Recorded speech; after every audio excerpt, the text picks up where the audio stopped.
والسلام علیک یا رسول اللہ وعلی آلک واصحابک یا حبیب اللہ الصلاة والسلام علیک یا نبی اللہ وعلی آلک واصحابک یا نور اللہ صلی اللہ تعالی علیہ وسلم۔ فرمان آخری نبی رسول ہاشمی صلی اللہ تعالی علیہ وسلم ہے، تم جہاں بھی ہو مجھ پر درود پڑھو کہ تمہارا درود مجھ تک پہنچتا ہے۔ سبحان اللہ، صلو علی الحبیب صلی اللہ علی محمد صلی اللہ تعالی علیہ وسلم۔ پیارے اسلامی بھائیو، ابھی میں نے جس آیت کریمہ کی تلاوت کا شرف حاصل کیا ہے، رب کائنات ارشاد فرماتا ہے ان تريدون ان تسألوا رسولكم كما سئل موسى من قبل ومن يتبدل الكفر بالإيمان فقد ضل سواء السبيل۔ ترجمہ کنز الانفال، کیا تم یہ چاہتے ہو کہ تم اپنے رسول سے ویسے ہی سوال کرو جیسے اس سے پہلے موسیٰ سے کیے گئے، اور جو ایمان کے بدلے کفر اختیار کرے تو وہ سیدھے راستے سے بھٹک گیا۔ پیارے اسلامی بھائیو، ہم نے پارہ نمبر 1 سورہ بقرہ کی آیت نمبر 108 سننے کی سعادت حاصل کی۔ اس آیت کریمہ کا شأن نزول کیا ہے، اس سے تعلق چند روایات کتب تفسیر میں ہمیں ملتی ہے۔ مثلا ایک روایت میں ہے کہ بعض اسلام کے منکر نے کہا، اے محمد صلی اللہ تعالی علیہ وسلم، ایسی کتاب لائیے جو آسمان سے ہم پر اترے، ہم اسے پڑھا کریں، یا پھر ہمارے لیے نہریں جاری کر دیجئے، ہم آپ پر ایمان لے آئیں گے۔ علامہ ابن ابی حاتم رحمۃ اللہ علیہ نے روایت کی کہ منکرین اسلام نے کہا، اگر اللہ پاک خود تشریف لائے، ہم اسے آنکھوں سے دیکھ لیں تب کلمہ پڑھیں گے۔ حضرت مجاہد رحمۃ اللہ علیہ سے روایت ہے، قریش نے کہا، اے محمد صلی اللہ تعالی علیہ وسلم، ہمارے لیے صفا پہاڑ کو سونے کا بنا دیجئے۔ پارہ نمبر 15 سورہ بنی اسرائیل میں اللہ پاک نے فرمایا، وَقَالُوا لَن نُؤْمِنَ لَكَ حَتَّى تَفْجُرَ لَنَا مِنَ الْأَرْضِ يَنبُوعًا أَوْ تَكُونَ لَكَ جَنَّةٌ مِّن نَخِيلٍ وَعِنَبٍ فَتُفَجِّرَ الْأَنْهَارَ خِلَالَهَا تَفْجِيرًا أو تسقط السماء كما زعمت علينا كسفا أو تأتي بالله والملائكة قبيلا أو يكون لك بيت من زخرف أو ترقى في السماء ولن نؤمن لرقيك حتى تنزل علينا كتابا نقرأه۔ ترجمہ کنز الانفال، اور انہوں نے کہا، ہم تم پر ہرگز ایمان نہ لائیں گے یہاں تک کہ تم ہمارے لیے زمین سے کوئی چشمہ بہا دو، یا تمہارے لیے کھجوروں اور انگوروں کا کوئی باغ ہو، پھر تم ان کے درمیان خوب نہریں جاری کر دو، یا تم ہم پر آسمان ٹکڑے ٹکڑے کر کے گرا دو جیسا تم نے کہا ہے، یا اللہ اور فرشتوں کو ہمارے سامنے لے آؤ، یا تمہارے لیے کوئی سونے کا گھر ہو، یا تم آسمان پر چڑھ جاؤ، اور ہم تمہارے چڑھ جانے پر بھی ہرگز ایمان نہ لائیں گے جب تک ہم پر کوئی کتاب نہ اتارو جو ہم پڑھے۔ یہ منکرین اسلام کے 6 جملے تھے، یعنی 6 سوالات تھے۔ نمبر 1، ہمارے لیے زمین سے چشمہ بہا دیجیے۔ نمبر 2، آپ کھجوروں اور انگوروں کے مالک ہو جن کے درمیان نہریں بہیں ہم پر۔ نمبر 3، ہم پر آسمان ٹکڑے ٹکڑے کر کے گرا دیجیے۔ نمبر 4، اللہ پاک اور فرشتوں کو ہمارے سامنے لے آئے۔ نمبر 5، آپ کے لیے سونے کا گھر ہو۔ اور نمبر 6، ہم پر کوئی کتاب اتارے، ہم پر کوئی کتاب اترے جس میں بیان ہو کہ آپ اللہ کے نبی ہیں۔ اگر ایسا کریں گے تو ہم ایمان لے آئیں گے۔ منکرین اسلام نے جب ایسے سوالات اور غلط سلط مطالبات کیے، اس پر یہ آیت کریمہ نازل ہوئی۔ اللہ پاک نے قرآن مقدس میں ارشاد فرمایا، ام تريدون ان تسألوا رسولكم كما سئل موسیٰ من قبل، کیا تم یہ چاہتے ہو کہ تم اپنے رسول سے ویسی ہی سوال کرو جیسے اس سے پہلے موسیٰ سے کیے گئے؟ یعنی اے لوگوں، رسول ذیشان مکی مدنی سلطان صلی اللہ تعالی علیہ وسلم تمہاری ہدایت کے لیے تشریف لائے ہیں، کیا تم ان سے ایسے ہی سوال کرو گے جیسے پہلے حضرت موسیٰ علیہ السلام سے سوال ہوئے تھے؟ حضرت موسیٰ علیہ السلام کو یہود نے کہا تھا لن نؤمن لک حتی نری اللہ جہرا، ہم ہرگز تمہارا یقین نہ کریں گے جب تک اعلانیہ خدا کو نہ دیکھ لے۔ ایک مرتبہ یہود نے کچھ لوگوں کو بت پرستی میں مبتلا دیکھا تو بولے یا موسیٰ اجعل لنا الہ کما لہم آلہہ، یعنی اے موسیٰ ہمارے لیے بھی ایسا ہی ایک معبود بنا دو جیسے ان کے لیے کئی معبود ہیں، یعنی اے موسیٰ جیسے ان لوگوں نے خدا بنا رکھے ہیں ہمیں بھی ایسا خدا بنا دیجئے۔ اللہ اکبر! غور فرمائیے یہ کیسے بےہودہ اور برے سوالات تھے۔ اللہ پاک نے فرمایا کیا اب تم محبوب ذیشان مکی مدنی سلطان صلی اللہ تعالی علیہ وسلم سے بھی ایسے ہی سوالات کا ارادہ رکھتے ہو جیسے پہلے حضرت موسیٰ علیہ السلام سے سوالات کیے تھے؟ یاد رکھ لو وَمَن يَتَبَدَّلِ الْكُفْرَ بِالْإِيمَانِ فَقَدْ ضَلَّ سَوَاءَ السَّبِيلِ، اور جو ایمان کے بدلے کفر اختیار کرے تو وہ سیدھے راستے سے بھٹک گیا۔ یعنی اسلام آ گیا، قرآن نازل کیا جا رہا ہے، محبوب خدا صلی اللہ تعالی علیہ وسلم معجزات دکھا رہے ہیں۔ اب دو راستے ہیں، یا تو بندہ حق پرست بنے ایمان قبول کر لے، یا پھر ضدی اور ہر درمی بن کر کفر کی راہ اختیار کر لے۔ فرمایا جو فضول اور بے معنی مطالبات کرے وہ ایمان کے بجائے کفر کی راہ اختیار کرنے والا ہے، اور جو ایسا کرے وہ سیدھے راستے سے بھٹکنے والا ہے۔ اس لیے تو کسی نے کیا خوب کہا ہے، کوئی کہے گا دہائی ہے یا رسول اللہ، تو کوئی تھام کے دامن مچل گیا ہوگا، کسی کو لے چلیں گے فرشتے سوئے جہیم بولتے جہنم کو، کسی کو لے کے چلیں گے فرشتے سوئے جہیم، وہ ان کا راستہ پھر کے تکتا ہوگا، یعنی دیکھتا ہوگا۔ غلام ان کی عنایت سے چین میں ہوں گے، یعنی مصطفیٰ کریم علیہ السلام کی کرم نوازی سے ان کے ماننے والے، ان کے چاہنے والے، ان کے غلام میرے مصطفیٰ کی عنایت سے چین میں ہوں گے۔ عدو حضور کا آفت میں مبتلا ہوگا، یعنی جو میرے مصطفیٰ کا دشمن ہوگا، جو حضور کے خلاف گستاخی کرے گا، ایسے لوگ آج بھی آفت میں مبتلا رہیں گے، کل بھی آفت میں مبتلا رہیں گے، اور قیامت میں بھی آفت میں مبتلا رہیں گے۔ تو شاعر کہتا ہے غلام ان کی عنایت سے جیل میں ہوں گے، عدو حضور کا آفت میں مبتلا ہوگا، یعنی جو حضور کا دشمن ہوگا وہ یہاں بھی ذلیل و خوار رہے گا اور کل قیامت کے دن بھی ذلیل و خوار رہے گا۔ میرے پیارے اسلامی بھائیوں، اس آیت کریمہ سے ہمیں بہت ساری باتیں سیکھنے کو ملتی ہے۔ سب سے پہلے تو اس جگہ ایک سوال ذہن میں آتا ہے، سوال ذرا توجہ سے سمجھیے، پھر جواب بھی توجہ سے سنیے گا۔ ہم نے آیت کریمہ کے مختلف شان نزول پیارے آقا مصطفیٰ کریم علیہ السلام سے معجزات طلب کیے گئے۔ کسی نے کہا صفا پہاڑ کو سونے کا بنا دیجئے، کسی نے کہا آسمان سے میرے نام کی چٹھی اتار دیجئے، کسی نے کہا نہریں جاری کر دیجئے۔ غرض کے یہ مختلف قسم کے معجزات طلب کیے گئے تھے۔ اس پر اللہ پاک نے کفر کا حکم ارشاد فرمایا کہ ایسے بے تکے سوالات کرنا کفر اختیار کرنا ہے۔ سوال ذہن میں آتا ہے کہ معجزات طلب کرنا کفر کیسے ہو سکتا ہے؟ انبیاء کرام علیہ السلام کو معجزات دیے گی اس لیے جاتے ہیں کہ وہ لوگوں کو معجزات دکھا کر اپنی نبوت کی دلیل قائم کریں۔ اب ذرا غور فرمائیے، یہی محبوب ذیشان مکی مدنی سلطان صلی اللہ تعالی علیہ وسلم ہے۔ آپ سے چاند توڑنے کا مطالبہ ہوا، آپ صلی اللہ تعالی علیہ وسلم نے توڑ کر دکھا دیا۔ پتھروں کے بولنے کا مطالبہ ہوا، آپ نے پتھروں کو کلمہ پڑھوا کر دکھا دیا۔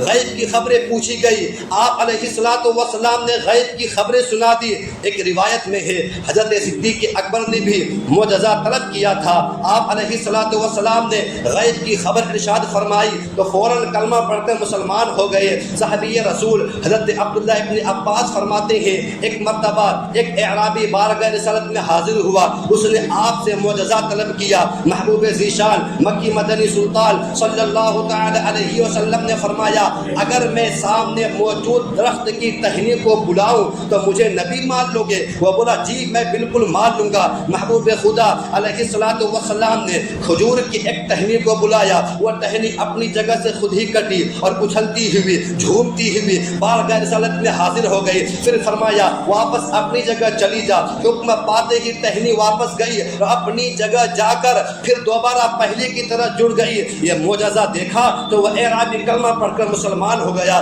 تو شاعر کہتا ہے پڑھا بے زبانوں نے کلمہ تمہارا، پڑھا بے زبانوں نے کلمہ تمہارا، ہے سنگ و شجر میں بھی چرچا تمہارا۔ سنگ بولتے پتھر کو اور شجر بولتے ہیں پیڑ پودے کو، ہے سنگ و شجر میں بھی چرچا تمہارا۔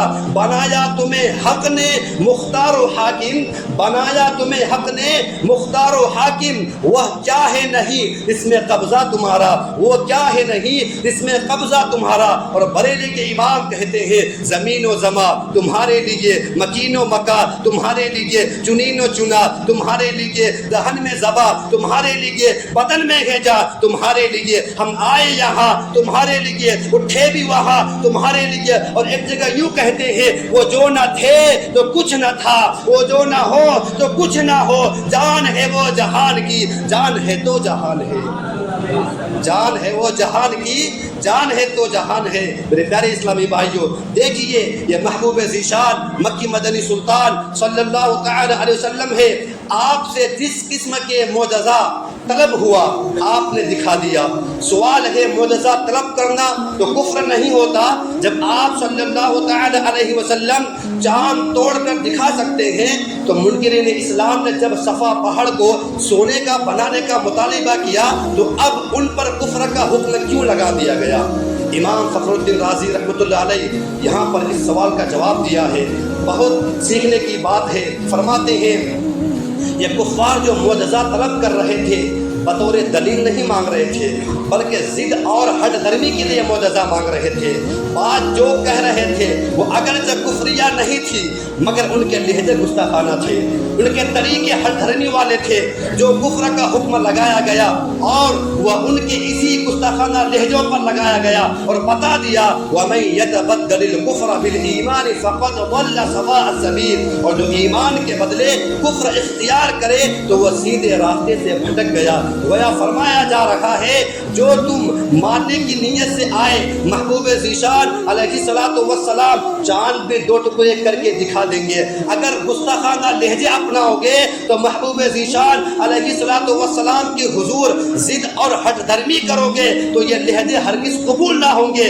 ایسے انداز کفریہ ہے، سیدھی راہ سے بھٹکتے بھٹکے ہوئے ہی ایسا کرتے ہیں۔ میرے پیارے اسلامی بھائیوں تو یہاں سے معلوم ہوا یہ ضروری نہیں کہ لفظ گستاخانہ ہو تبھی گستاخی ہوتی ہے، اگر لفظ ٹھیک ہو سچے ہو مگر لہجہ گستاخانہ ہو جائے اس سے بھی گستاخی ہو جایا کرتی ہے۔ دیکھیے قرآن کریم سے اس کی ایک مثال میں آپ کے سامنے عرض کرتا ہوں، آپ سماعت فرمائیے۔ اللہ پاک کے نبی ہے حضرت موسیٰ علیہ السلام، اولو العزم نبی ہے، بہت ہی اونچی شان والے نبی ہے۔ 90 پارے میں واقعہ ہے، آپ نے اللہ پاک کی بارگاہ میں عرض کیا ربی ارنی انظر الیک، ربی ارنی انظر الیک، یعنی اے میرے رب مجھے اپنا جلوہ دکھا تاکہ میں تیرا دیدار کر لوں۔ اللہ پاک نے فرمایا لن ترانی، تو مجھے ہرگز نہ دیکھ سکے گا۔ یہاں دیکھیے حضرت موسیٰ علیہ السلام نے اللہ پاک کے دیدار کا مطالبہ فرما رکھے ہیں، ان کے اس مطالبے پر کیا ہوا؟ رب کریم نے